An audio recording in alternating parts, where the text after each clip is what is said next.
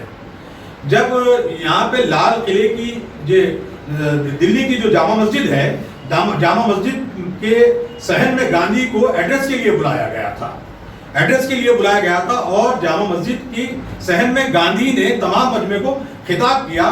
گاندھی کو وہیں سے محمد علی جوہر نے ایک خطاب دیا تھا مہاتما، یعنی ایک عظیم روح، ایک بڑی روح، جو پاک روح کے طور پہ اس طرح سے بڑی روح کا یہ خطاب دینے والے بھی محمد علی جوہر ہی ہیں۔ لیکن تاریخ کے میں دیکھتا ہوں کہ توڑ مڑوڑ کی چیزیں ہوتی ہیں، ٹیگور کے نام سے منسوب کر دیا گیا۔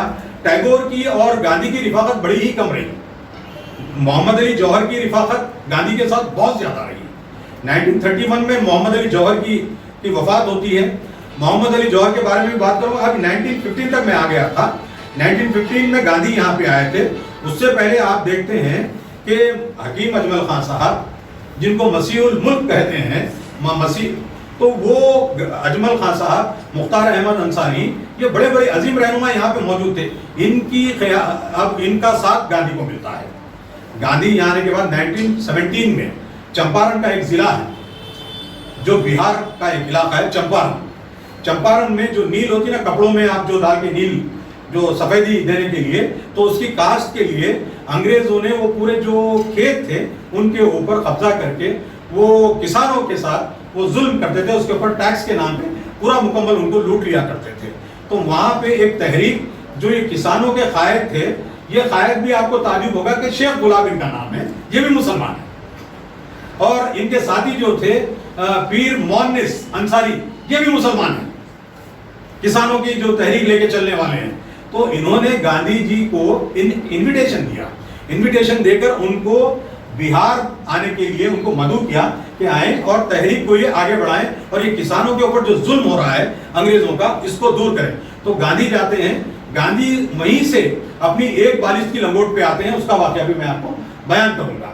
تو چمپارن کے وہ جب دھوبی گھاٹ سے گزرتے تھے، تو وہ پل پہ سے گزر رہے تھے، دیکھا کہ وہاں پہ اتنی بری حالت ہے خواتین کی کہ وہ لوگ اپنے جسم کو تک وہ غربت کی وجہ سے چھپا نہیں سک رہی ہیں۔ تو گاندھی کے ذہن پہ یہ بہت برا اثر پڑا، اور انہوں نے جب ہی فیصلہ کیا کہ جب تک میرے ملک کے تمام لوگوں کو مکمل کپڑا نہیں ملے گا، میں اپنے جسم پر پورا مکمل کپڑا نہیں پہنوں گا۔ گاندھی نے وہ عزم لیا۔ تو یہ چمپارن کے وہاں پہ جانے کے بعد دیکھتے، اور یہاں پہ بھی ایک واقعہ دیکھیے، راجندر پرساد، جس کو ہم پہلے ہمارے پریزیڈنٹ آف انڈیا ہے، راجندر پرساد کے گھر پر رہنے کے لیے ان کو رکھا گیا، لیکن راجندر پرساد اپنے گھر پہ موجود نہیں تھے۔ تو جب چھوت چھات کا نظام میں بتانا چاہ رہا ہوں، چھوت چھات کے نظام میں راجندر پرساد کے گھر پہ جب گاندھی جاتے ہیں تو گاندھی کو بھی چھوت چھات انٹچبلٹی کا سامنا کرنا پڑتا ہے، وہ بھی راجندر پرساد کے گھر پہ۔ راجندر پرساد نہیں تھے، ان کو گھر کے باہر کے ایک علاقے میں رکھ دیا گیا، وہ اندر نہیں آنے دیا گیا، ان کے کنویں سے پانی نہیں لینے دیا گیا، ان کے بیت الخلا کو اور ان کے حمام کو استعمال نہیں کرنے دیا گیا۔ گاندھی بہت پریشان ہو گئے یہ حالت سے دیکھ کے۔ وہ اپنی کتاب میں the story of my experiment of truth میں لکھتے ہیں، اور ان کے بیٹے مگن لال گاندھی کو جو خط لکھا ہے انہوں نے، اس میں اس کا اعتراف کیا ہے، کہا ہے کہ مجھے بڑی ذہنی الجھن ہو گئی، راجندر پرساد کے گھر پہ میں جب رہنے گیا تو مجھ سے ایک اچھوتوں کا سلوک کیا گیا۔ تو جب انہوں نے، جب لندن کے ان کے ایک ساتھی تھے مظہر الحق، بیرسٹر مظہر الحق، ان کو طلب کیا کہ مظہر صاحب، میں بہت ہی ذہنی اذیت میں ہوں، میں بہت ہی پریشان ہوں، مجھ سے اس طرح کا سلوک کیا جا رہا ہے، کس طرح سے؟